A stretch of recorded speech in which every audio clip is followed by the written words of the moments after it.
All right, guys, we are live on Facebook, April 8th, 2020, COVID-19, not COVID-20, but COVID-19. And last week we had Coach Tom Ryan of Ohio State University, and we were talking about from tragedy to triumph, how a tragedy in his life led him to the truth of who Christ is. And tonight we have one of the most beautiful families, one of the most unbelievable families in the sport of wrestling, and I think really in the athletic culture today. Tonight with us, we have Jordan and Lauren Burroughs and all three of their children, both Coach Ellis, Mark Ellis, national champ from Missouri, myself, and the Burroughs family. We have kids are running around our houses right now, so if you're looking for organic, this is going to be an organic Facebook Live tonight. On behalf of FCA Wrestling, we are so grateful that you've chosen to join us tonight. I believe you're going to be encouraged. I believe you're going to be empowered. I believe you're going to be challenged. I believe there's going to be lives that are changed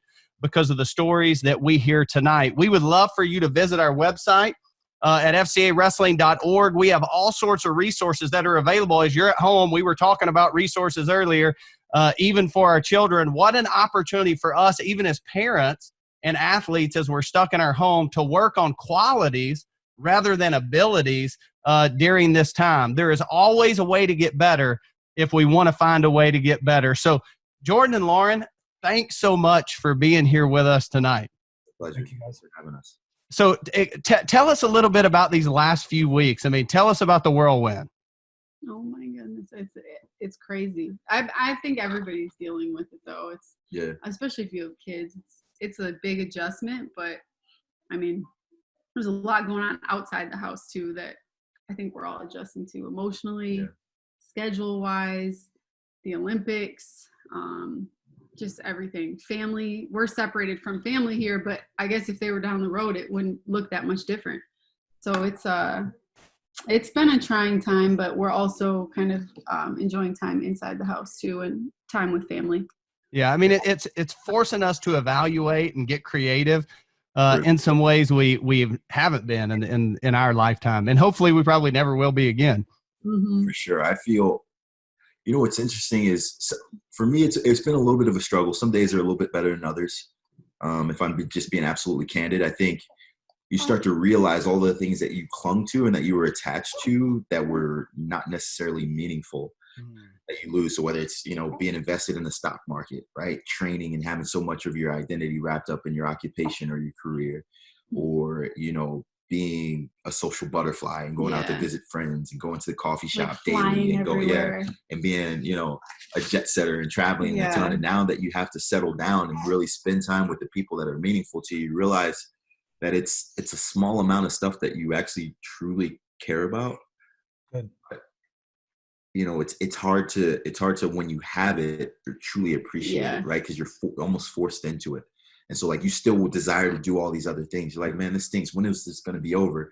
And you can't really just truly stop and say, man, well, maybe this is a time for me to appreciate, all these things that have depth for me. Right. And it reminds me of, like, being a stay-at-home mom for a lot of women. Like, in the midst of it, you're like, oh, my goodness, this is so overwhelming. But, like, then everybody around you, all the older women around you and older dads are like, you need to enjoy this time because you never get it back. So it's kind of like that, like within the midst of it. The kids are loving it. They haven't asked to leave the house once. Like, you think they would be like, can we go here? Can we go there? They haven't asked us to do one thing. We're crazy. Like, wow. So it just shows you they don't really need much. Yeah. All the times you're like, man, I need to take them to the museum or the zoo, or I got to get them around their friends. Like, they don't need that much. They just want to be with us all day. They have no idea that what's going on outside of these walls. It's funny. Beacon he's been kind of getting interested in Corona. So I was looking at this heat map of so we have our neighbors are invested in this company called American Outlaws. It's like this traveling soccer fan corporation. Anyway, so they have a heat map all around the United States on their website that shows all the different just kind of chapters of the company. And so I was looking up the map and seeing all the different places that the chapters were. And so Beacon was with me. He was like, Dad, is that where all the places that the Corona is? Oh, my goodness. And so it's funny because he's like, can we go to the store today? I'm like, no, bub, Mom's going to go. We're just going to stay in the car. And Mom's got to wear a mask. And he's like, oh, is that because of the sickness? And so like he's just trying to figure things out. And we don't even have cable, so he's just getting that from like us being on the phone with our parents. They're loving life. They're loving life. Yeah, they enjoy being home with us. I love there's a pastor in North Carolina. His name's J.D. Greer. He's one of my favorite guys to listen to. But he talks a lot about, young people today, they're experience rich. We go, but they're relationally poor. Mm-hmm. And so even in my home, I've seen my kids almost even in their own relationships with one another grow together because they've just been forced to, because we've taken all these experiences away from them. And I think we'll look back and be grateful for this. And speaking of relationships, I feel that. Speaking of relationships, here's the deal. Jordan Burroughs has won a lot of gold medals, won a lot of championships, but how did he win the heart of Lauren Burroughs over? I want to know how you guys met. Let's tell the viewers out there how you guys met. Lauren's side, or do you want to hear the Lauren's side. I don't want to hear your side. Let's go. He's like this guy. Like I caught the fish and it was this big. Yeah. It gets bigger every time I tell the story. Yeah. It first started off as a guppy, now it's a blue whale. So how we came across one another was the 2011 NCAA tournament. My brother Maddie wrestled for American University, and he was there wrestling. And Jordan was that was his senior year. And in the earlier rounds, I had been like, early the first round, there's hardly anybody there, so we were like right up. Me and my family got like right up in the front. And Jordan wrestled in the first round, and I saw him, and I was like, "Oh, he's a good wrestler." But so the story goes, my dad pointed him out. Actually, to be honest, my dad was like, "This guy is really good." My dad was a wrestling coach and just loves wrestling, and we're a wrestling family. So he was like, "Watch this guy; he's really good." And he said verbatim, "He's gonna win an Olympic gold medal someday. He's that good." And I was like, "Oh, okay. Well, so what? But he's good looking." And I thought he was tall. He's so long that I like looked down and I'm like, "Oh, he looks like he's pretty tall too." So anyways, I added him on Facebook like later that weekend. Shout out to Facebook. I know. It's such a generational story. Like, oh, Facebook. I was Facebook too, just yeah. I was MySpace. She poked me a bunch of times. MySpace. That's crazy. So I added him on Facebook, and I guess that weekend after you won, right? At some point when you got some downtime, he was going through his friend request, and he added me and sent me a message, and we just started talking. And to be honest, we were friends for like probably a year after that. We just talked because we were in two different cities. I was in Buffalo, New York. I was working as a journalist up there, and he was here in Nebraska. So like we never came across each other. So that's like always an interesting question when people say, "How do you meet? How did you meet?"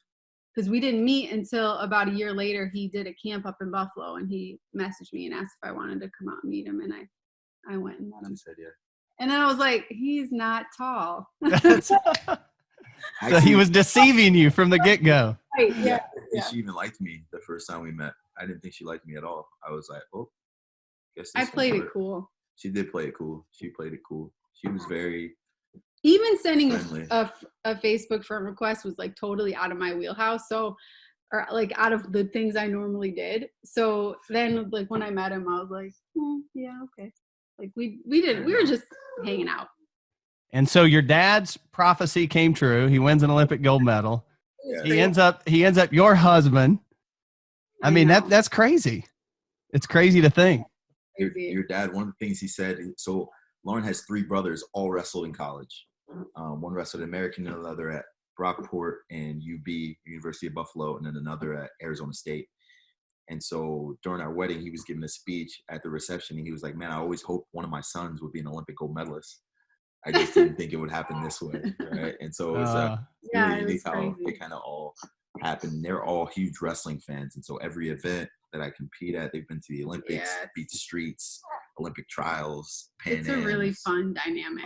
It's been a lot of fun. My dad will be visiting Buffalo, or he'll be here, and they'll be like watching matches together, and my brothers will ask him about different stuff. Like because I think they all wrestle. Advice. Like he'll come and watch me practice, and he'll be like, "What are you doing?" Like, have you ever thought about doing this? I'm like, yeah, like we trained that. And he was like, oh, I watched you today. You didn't do it. So he's coaching you now. Well, yeah, like my dad coached a few of the like New York freestyle and Greco teams, so he like knows his stuff. Yeah. So I'll never forget. Trap arm. Yeah, the first time Jordan hit a trap arm gut wrench, she was like, no, that was like the most proud you could ever make him, I think.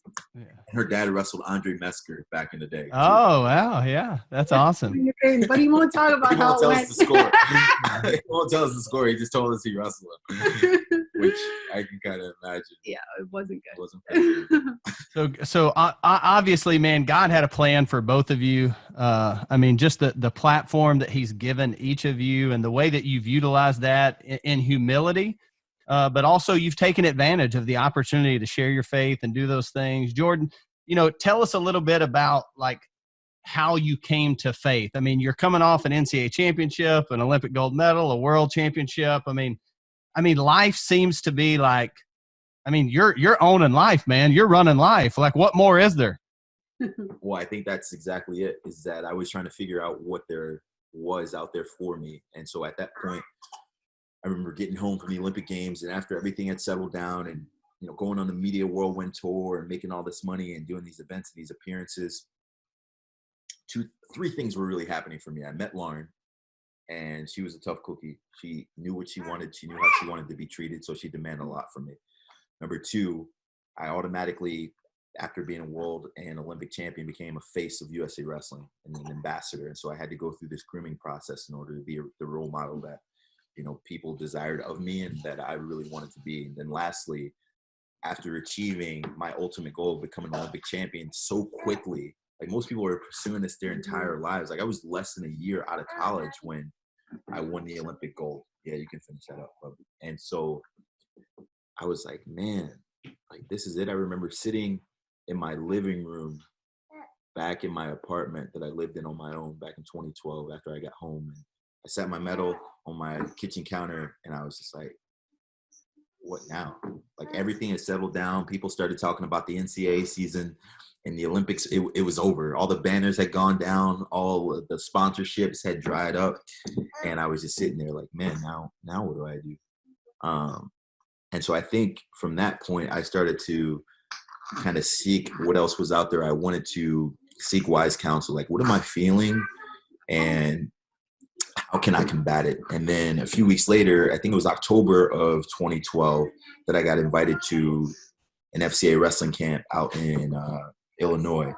And so I spent some time there. It was a 24-hour wrestling camp. And after teaching technique at a section, they were going to have a chaplain who was going to come in and do some worship. And then they were also going to do like a Bible study. And so I stayed after just with some of the kids and some of the coaches. And I just remember in that time seeing the high school kids in there that were worshiping and just being just so struck in that moment. Like I know at that point in my life, I would have never, as a high school kid, at my most impressionable, but at my most vulnerable, and, a place where I wanted to be cool and I didn't want to really stand out. I would have never done that with so much pride and conviction. And so that was really special for me to see the high school kids worshiping and, sharing the gospel.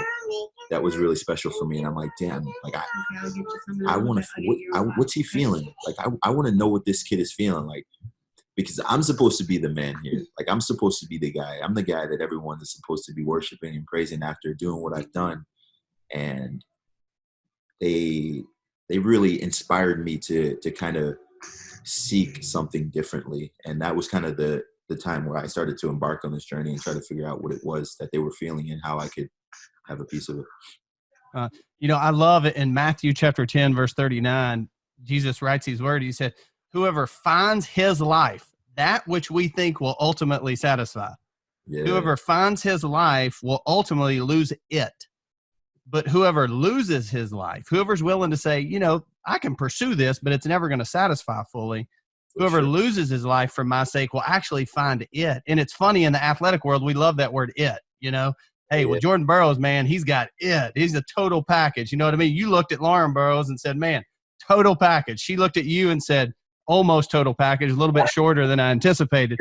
But, But the thing is that's what happens is in this journey of athletics or academics or business or whatever, we go on this pursuit thinking these things, they're going to fulfill us completely. And then we get them and we're still empty. And I believe the beauty of a relationship with Christ is he's that missing piece that really comes in and fills the gaps that completes us as a human being. And, you know, for many of our viewers and our listeners out there that are watching this, man, you know, we all achieve at different levels. You know what I mean? We don't all win gold medals or national championships or whatever, but we do all pursue something that we think will satisfy. Sure. And at the end of the day, it's Christ and Christ alone that truly satisfies. And I'm grateful for your story, man. I was there that weekend. It was unbelievable to see you. It was funny because you came in to teach technique and you were going to jet. You were with, was it Greenfield? Yeah. Oh, he was jetting Lauren Burroughs. Yeah, and now I can't get him to leave a camp. Yeah. Like 15 hours. It's holy cow. It's crazy to think back to that period of time. Cause like I was flirting with it, but flirting and like actually getting into it, it's almost like, yeah, like, and really making the commitment. They're two totally different things. And then I think at that particular time in my life, when you're experiencing the most that the world has to offer, there's like this really strong spiritual warfare that you're having almost daily. Like, okay, well, you should probably have this. Or like, why would you convert now? Why would you get married now? Like, you have the world at your feet. Like, why would you? He even had. And so it was just somebody say like very different. It was very different, and it took me a while to make the adjustment. But I think for me, it's a constant pursuit. Like, it never ends. But it never ends. Oh, no. And but that's the beauty of it, right? Like, what else in life can you pursue until, you know, the day that you leave the earth? Like, there's nothing else. And what's even better is not just that we pursue it, but that he pursued us. I mean, we're in a week where we celebrate the fact that Christ pursued us, came to this earth, walked as an ordinary man, sacrificed his life, and then completely cut the greatest victor ever to walk on planet Earth. And so, you know, the fact that he pursues us, and I love the term used. You said, you know, I was flirting with it because I have these like, you know, I'm curious, but I'm afraid to really go all in because what's it going to cost me? But what happens is when we go all in, we realize it doesn't cost us anything, but it really gives us everything as far as peace and joy and all these different things. So, man, thanks so much for who you guys are. Cost you everything if you don't pursue it. Yes, it does. You lose it. It's hindsight. Yeah. For sure, man. So. Hey, Jordan, man, I didn't used to like you very much, man. You used to always beat up my best friend Michael Chandler when we were always wrestling you guys. So Missouri, so we got something in common. But man, I'm one of your biggest fans now, man. Honestly, super grateful for just you. I really, really am. The thing that I probably admire about you the most, and again, I don't get to talk to you much or spend much time with you, but just from a distance, just your commitment to your family, or at least what it seems like, and everybody I talk to just says you're the real deal when it comes to your family, and just super grateful for that, man. And I commend you and look up to you for that. But you know, I just think it's so important. You know, now in my life, it's you know, I understand that you know, it's one of my coworkers. He always says it's out of the overflow that you're able to, you know, it's out of the overflow of my relationship with Christ, then out of the overflow of making sure that my family is taken care of. And then the ministry is able to, what God's called me to do, I'm able to do to the fullness of my ability. And I really believe that. So just talk about that a little bit, just how you're able to integrate, or I guess I don't even like to call it balance, because I feel like then that's the opposite ends of the spectrum. I like to call it like rhythms. You know, you got a rhythm with your family, and just talk about that. How do you incorporate them in your everyday life and your training, your competing? Yeah, talk about that. I've always recognized that I wanted to include my family on my journey. I never wanted this to be my thing. And there's a friend of ours, his name's Jefferson Bethke. He's an author, podcaster, leader, influencer. He does pretty much everything. But he's a stud. Yeah. I've watched him and the way he's interacted with his family, and he talks about how his family's a team and it's a unit. So when they send him out on a mission, whether it's fellowship or friendship or a speaking engagement, it's on behalf of the entire family. And so it's never just his thing. Like, okay, I got to go do this thing, make some money for the kid, and then I'll be back. And so I've always tried to include my family on this journey and give them something that we could all pursue intently, and that they could feel the same sort of zest and purpose in that pursuit. And so I think that's really cool. When I have Beacon in the wrestling room, and Aura and Rise and Lauren, I want to be the embodiment of everything that I preach, everything that I tweet, everything that I Instagram. Like I live that. And I say these things partially because I'm speaking to the world, but mostly because I'm speaking to myself. And these are the constant reminders that I have. Everything I have now, as difficult as it may be in this season, is something I once prayed for. It's a tremendous blessing to me. And then number two, it's been really special to bring them along on this journey, because it makes everything that I do that much more valuable and rewarding when there is victory. And I never feel like there's any sort of resentment or separation between Lauren and I. And so she understands, like, hey, listen, this is what Dad does. This is what makes him feel purpose, and this is what makes him complete, and this is how he brings his best back home once he completes a task out in the wrestling room. And so it's just been a really special thing. Has it always been like that, or was there a time where it was early on it was hard, bro, because I had to surrender completely to being like a family man. Like early on, I was like trying to resist. I'm like, because I'm the last guy out of the wrestling room. I don't like to be late to practice, so I'm like leaving 45 minutes early, and I'm hanging out doing extra stuff, sitting in the sauna. Lauren's like, yo, where are you? I know after 3 hours, literally 3 hours from leaving the house, there's gonna be a message. Where you at? What's going on? What's for dinner? Are you bringing home something? So for me, I tried to combat it for a long time, because I wasn't really ready to surrender the part of me that was I can spend as much time in the wrestling room as I want. This is my thing. Let me do my thing. And it was my escape for a while, where it was if things are tough at home, go to the wrestling room and clear your head and get away from it all. But, it was unfair to my family, because for me, I was almost on autopilot when I would come home. Right, I would go to the wrestling room and I give my all there, and then I come home and I just veg out and just hang out, watch TV, and I wouldn't even have any energy to play with Beacon or the kids. They would just be like, "Oh, Dad, come on, let's play." And I'm like, "Oh, Daddy had a long practice. I'm tired. Let's just chill." Yep. And so I had to fully embrace that role.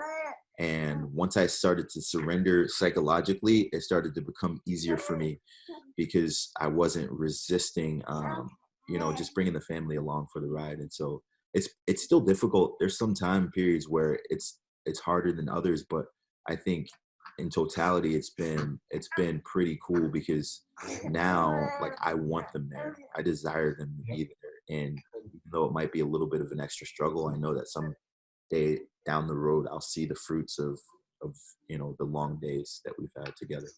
And I love it so much, because obviously the success you've had and doing it that way, I just love to say, look, you can do it. You can be the family man. That's the hardest part, man. Our first year of marriage, literally our first year of marriage was I took my first loss internationally.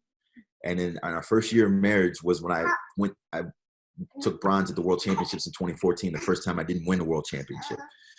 Right. And so I'm starting to calculate all these things. Well, man, how many World Championships have I won since I've been married? Or how many times have I lost since I had kids? All this stuff, I stink now. You know what I mean? I'm domesticated. I'm losing my touch. I don't have this edge and all these things.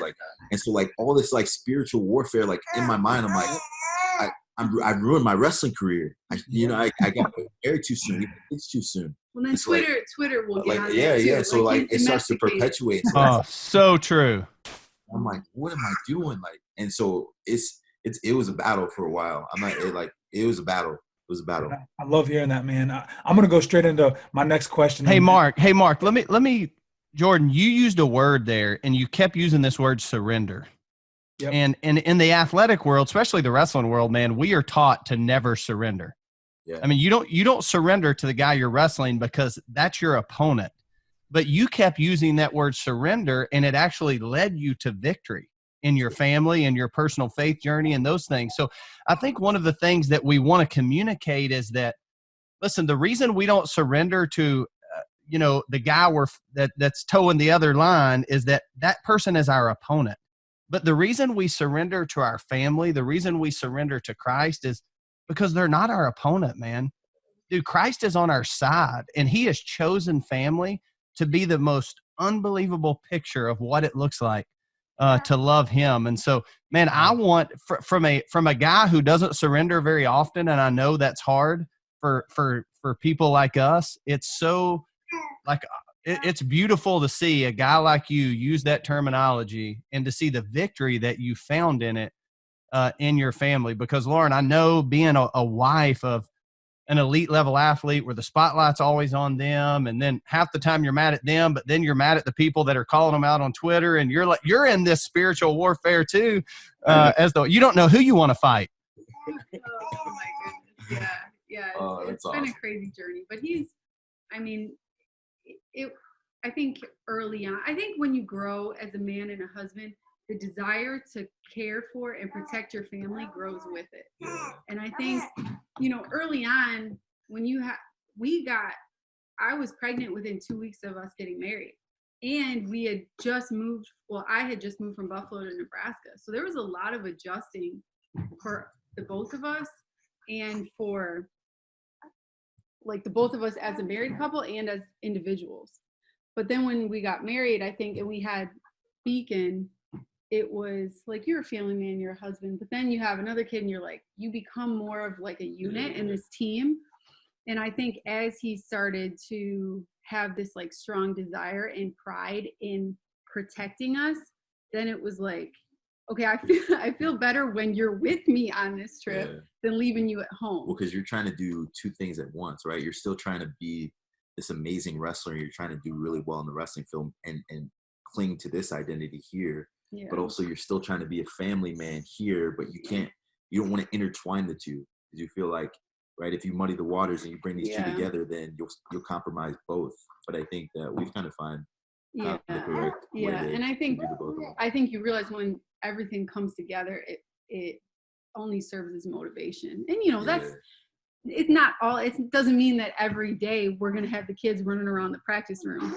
Like, we're a team, so I know that maybe one day a week I'll bring the kids up there, and just to motivate him and to be there, and so he can have us there. I think more often than not, you like us to be in the room. He's like, "Are you gonna come to the room today?" And I'm thinking, like, back when there was just one kid or it was just me and him, I would be at the room 4 days a week.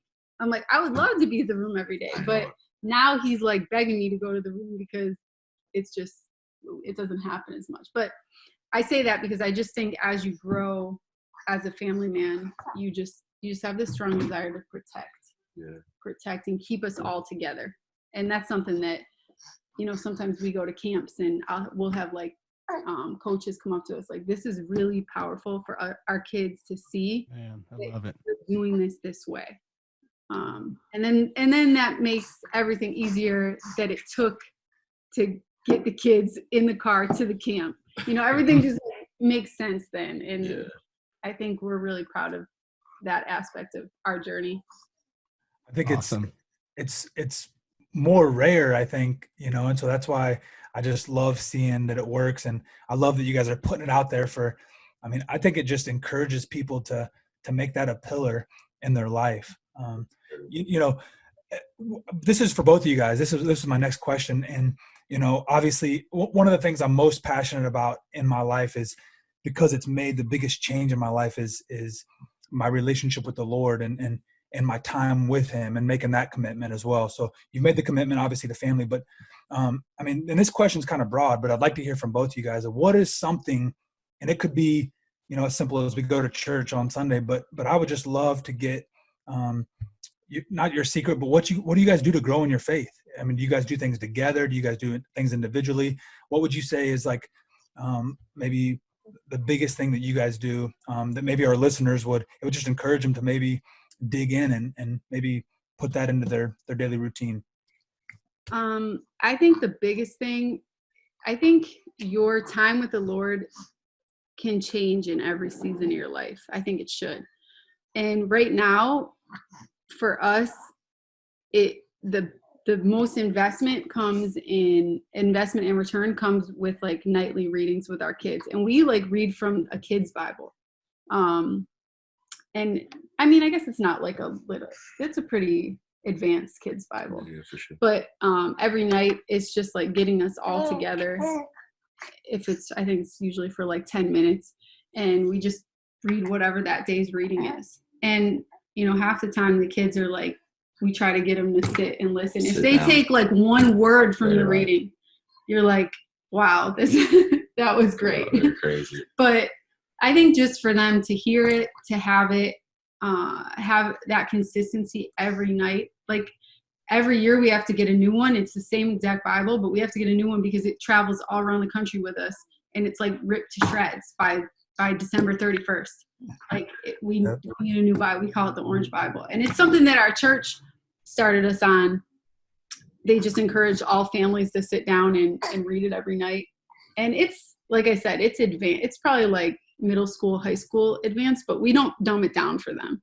So we read them a reading like how we would read. And then it has a little breakdown, and you end with some scripture and talk about it for a little bit. And I think sometimes it's all, the scripture is scripture, right? The recap at the end is written from like a middle school perspective, but the scripture is scripture. So do you change the words in it sometimes? Yeah, I Me do. Too. He's like so yesterday we were reading about King David when he took Bathsheba and killed Uriah and set them on the front line, and then the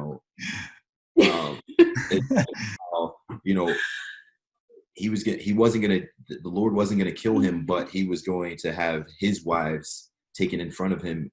And just like, I'm like trying to create this dialogue where I'm like, okay, how can I can't say this to them.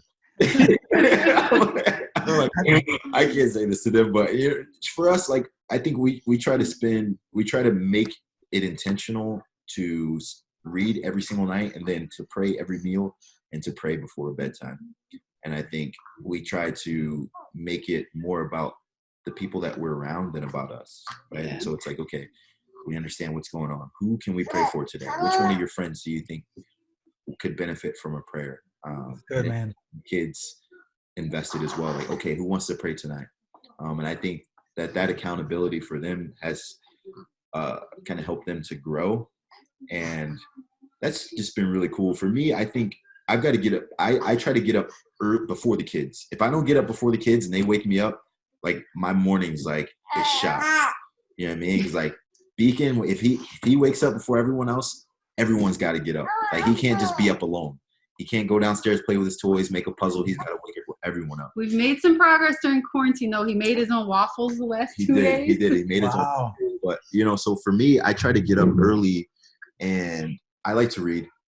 I think for me, reading, listening to podcasts, just listening to daily devotionals. I have a couple of people in my life that really encourage me. And so some friends here. There's a guy that I talk to regularly named Michael Connell. Jose Campo is a really good friend of mine who we talk almost daily. And, just those little things for me is just staying engaged and staying plugged in, because I think that the way I start my day really influences how I go about the entire day. So important. Get up early or start my day with some sort of inspiration or something encouraging is big for me. Good, man. By the way, what is that? What Bible is it? What's it called? Hey, Beacon. I really think we literally call it the Orange Bible. Hey, B, do me a favor, bro. Okay. I think some people might. Where, bro? You can get it on Amazon. Awesome. Guys. Beacon, can you grab the Bible first? He asked you to. So why? What do I have to do? Because Jesus said to. Jordan, the other thing I love about what you mentioned is just how careful you spoke about who you surround yourself and your family with. we oftentimes tell teenagers like, hey, show me your friends. I'll show you your future. You're the sum of the 5 people you surround yourself with. But what's true of a 14-year-old is true of a father and a husband and at 42 years old, it's the same for me. The people I surround myself with will kind of navigate the course of my life. And I think for our listeners out there to hear you, a person with so much success and an opportunity, you can hang around whoever you want to in reality, but to be choosing your friends and spending your time wisely based on how that moves you toward Christ and how that helps you shepherd your family. It's super. I love, there's a book by Eric McTaxis called 7 Men. And in there, it talks about a guy named William Wilberforce. And in there, he makes this statement. And William Wilberforce said, after I came to Christ, I wanted to make good fashionable. And I think what you've done, I mean, you've been the face of USA Wrestling. And I just want to say, I really believe that in many ways, that's what you've done for our sport. And our sport needed it. You have made good. And I love the word good because good in Scripture means approved or stamped by God. When he created the universe, he didn't say, this is awesome. He said, this is good. You know what I mean? And so what you've done is you have brought so much goodness back to the sport of wrestling, and just watching and interacting with you guys, you bring so much goodness to so many people's lives. And I truly believe that, man, God's going to honor that. And I mean, ultimately he honors it with an opportunity for us to spend eternity with him ultimately. Sure. But I'm just so grateful for that. So, I mean, obviously you've had great influence. You're such a light and oftentimes a dim world. If you could tell, or you could give a piece of advice to our viewers out there, just a short piece of advice, what would that be? My advice would be to, it's a great question. Do you need to phone a friend, your wife, Lauren Burroughs? No, it kind of reminiscent of what you just said. I think who I became was really based upon the people that I was surrounded with. Like, I never really considered myself particularly talented. I was never big, strong, fast. I wasn't, this prodigy as a young man that people could be like, oh, that guy's going to be Olympic champion someday. Besides my dad. Yeah. But for me, it was always, all I knew is I was willing to work hard. I was willing to work hard. And I was blessed with a ton of people in my life that always encouraged me and pushed me in the right direction. And so from my parents at a young age who took me to my tournaments, bought me wrestling shoes, got me up early, encouraged me, to my high school coaches who showed me what it would be like to possibly wrestle at the next level and handle my transcripts and took me to senior nationals, to Coach Manning, believing in me and putting me in the right situations and helping me to arrive at this platform where now I could become, who I am today. I think that I'm not really responsible for my success. I've been surrounded with a lot of good people. And so ultimately, I think that in my role, naturally, people want to hear from me. So I have been able to pour into, thousands of people all around the world and youth wrestlers and just fans from that perspective. But I think that I like to be poured into. And that's how I've arrived here, is I've always humbled myself to make myself coachable, because I always wanted more knowledge. I always wanted more information. And I wanted to learn, like, man, how could I become great? Like, how could I be excellent in everything that I did? Like, not just a great wrestler. How could I really, truly be exceptional in everything that I did? And for me, it was just surrounding myself with great people and following people that were trailblazers and pioneers that had done it before me the right way, and that I admired that about them. And so that admiration for me really just started to turn into, okay, I want to eliminate negativity and I want to promote positivity, but also I want to walk with humility and be coachable and be willing to be criticized and scrutinized and constructed, so I can now be more impactful and more powerful. And so I think maybe that's just the wrestler in me, like the athlete in me, but I like to surround myself with good men that are faithful husbands, men that are exceptional leaders, men that are great at their occupations or whatever they choose to do, and men that are men of faith. And I think that being around those guys, I'm like, this makes me feel good. This is where I feel at home, and this is how I can lead and be my best. And that's so. Yeah. at the end is really just surrounding yourself with quality people. Yeah. And it's your choice ultimately. You choose who you desire to be around. And that was huge for me. And so, yeah, choosing the right people and being blessed because of it. Lauren, your go. One bit of advice to all of our moms and wives and homeschooling families right now. I think just using your gifts. I think that's really important. And for Jordan and for like, we work really good together as a pair and as a team. But I think that's because individually, like, we both have such different gifts, and we try to complement each other with them. Yeah. And I think, like, the question you asked in your email that you sent me was like, if there was like one thing to say that you wanted people to say about you, if you were to leave the earth tomorrow, it would be like, and I was thinking, like, I think mine would be like that I just used every gift I was given, or at least, not every day we're going to be able to do that, but that we put our priority was maximizing our gifts. And along with me doing that myself, and for myself, I like, my job as a wife, I think, is to make sure that he can maximize his gifts. And, that's being a great wrestler. Thank you. And, but also, just little things that I see in him that I'm like, I just need to remind you of these things. Like, that's one of the reasons why I write you those notes. Because I think, like, before he competes, your mind's in a million places. And I just like to, like, remind him of all the things that I've taken in, that he's told me, or that I've heard, that I just want to, like, remind him, like, these are your gifts, focus on this, because this is what got you here. Or like, don't tell me, tell them. Yeah. I'm always like, man, this guy, he can be great. Like, I know he has it in him. I've watched him train, I've watched him compete. She's like, why are you telling me this? You need to go tell him this.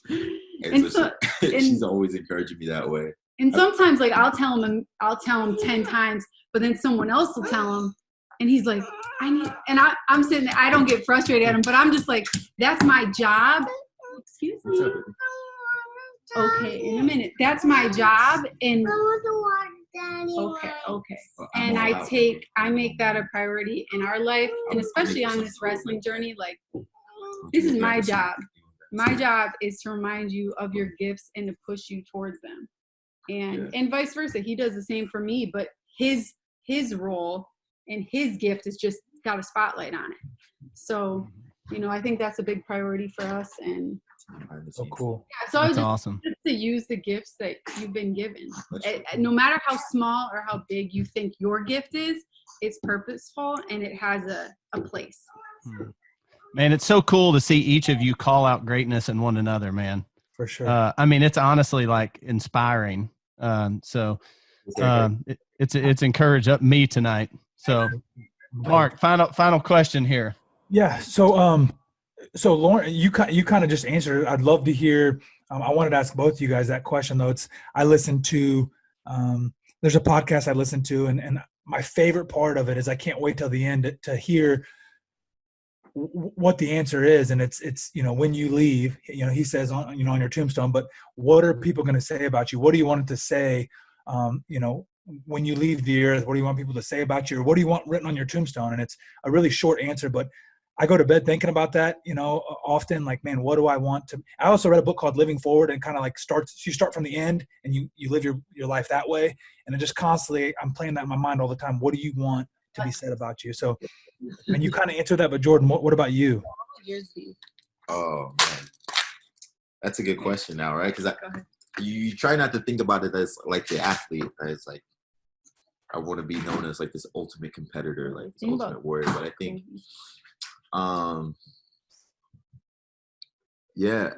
I think I love athletes that transcend sport. Because there are a lot of guys who can do their jobs well. But I think the most admirable individuals are the ones that really are, they transcend what they do, and they love people. They truly love people. That's one thing that Lauren and I, we've really been kind of bouncing ideas off of each other over these last couple of weeks, especially in the quarantine, because everyone's like so afraid of each other now, you know, and it's like self-preservation. It's like, let anyone in the house, you know what I mean? Like if a package comes from Amazon, like spray it down with Lysol, you know, wear your gloves and your N95 mask everywhere you go.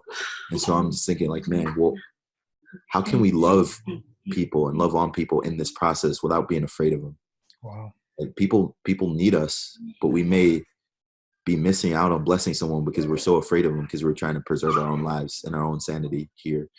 And so I think for me, like I would like to be known as a person like who truly loved people and not did things because it was the right thing to do, but more so because it was genuine. And so that's a fight too. You know, that's a fight. I think to get out of your comfort zone and to continuously be like Christ for me it's been a fight. You know, there's some days where I'm like, I'm good. I don't want to do that. Or I don't want to say that. Or I don't want to pray here. Or I don't want to go to this place. And so I think for me, it's just continuing the fight and just being a fighter, but truly just loving people, because there are so many people that we have the opportunity to bless that we might be afraid to and miss out on someone who needed us just because we were standing in our own way. And so loving people more than I love myself, because, you know, in my own flesh and in my own vanity, there are a lot of times where I skip a message or don't post something online or, you know, scrap a blog just because I'm like, nah, I don't like the way that sounds. Or, oh, I didn't have a haircut in this photo. Or, you know what I mean? Like whatever case, just some stupid stuff like that that's trivial, but like people need it. And I may have missed out on blessing someone because I was thinking about myself. And so just loving people would be something that I would really like to have. That's awesome. I love what John 13 says. It says, by this, all men, everyone, no one will be able to deny it. By this, all men will know that you're my disciples, if you love one another. And man, what an opportunity, even at a distance, man. What you have done tonight as a family too, is you've loved the wrestling community. I mean, when I first messaged Lauren, she was like, Keith, I don't know how we can make it happen, man. I was like, let's just let it be chaos. My house will be chaos too. They're holding on by a thread. Yeah, that's all right. I get it. I feel it. I've been in the restaurant in those moments, and I've been in a home in those moments. But I want to say thank you for loving not just the wrestling community, but thank you for loving people well and allowing who Christ is to simply pour out of you. And if our listeners are out there, man, I know, listen, there's not a lot of Jordan Burroughs out there in terms of wrestling, but there's a lot of Jordan Burroughs and Lauren Burroughs out there in terms of searching. And here's wrestling community. What's that? There's a lot just within our own wrestling community. Absolutely. Who are searching, man. And you know, I always say that a lot of times addictions aren't simply a pursuit of one thing. They're an absence of a real thing. It could be, I'm addicted to winning or I'm addicted to whatever. But, you know, if you're out there and you're listening, this is not about being perfect, but this is simply about being humble and saying yes to the God of the universe who stepped into this world and who made an unbelievable sacrifice and who was victorious on the other side of that death. And we celebrate that. Even this week, we'll celebrate it from our own homes. But, you know, if you're out there and you're going, man, how does that happen? Listen, it's pretty simple. Here's what you say: God, I'm broken and I don't have it figured out and I need you.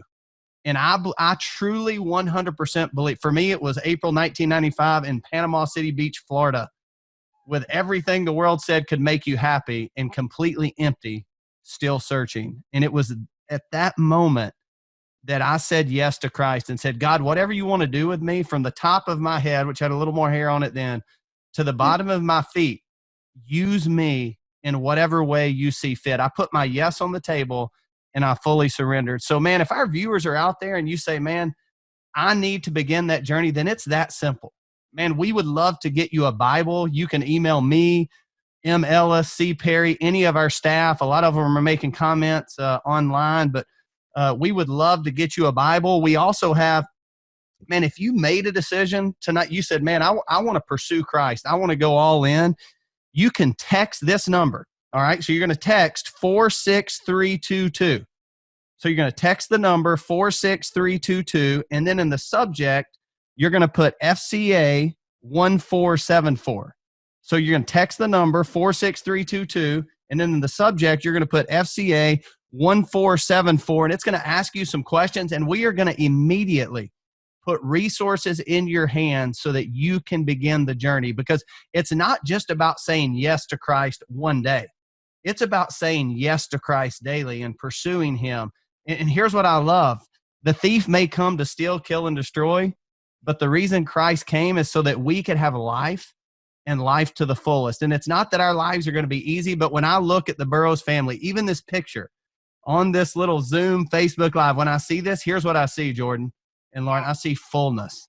And I'm grateful that you're allowing God to work in you in these moments. So again, go visit our website, fcawrestling.org. We have a new study coming out through the Gospel of John for our listeners out there. We also have a podcast we just released with all sorts of interviews, just like people like Jordan and Lauren Burroughs sharing their story of faith and how they came to Christ, that I believe would be an encouragement to you. So for everyone that tuned in tonight and everyone that will listen later on, here's our prayer, is that you would understand that you need Jesus and you would say yes to him and be a difference maker, just like this couple that sits before us tonight. So Lauren and Jordan, man, thank you so much. Mark Ellis, thanks so much for always being one of those people in my own life that do it. Hey, that was the question. There's the Bible.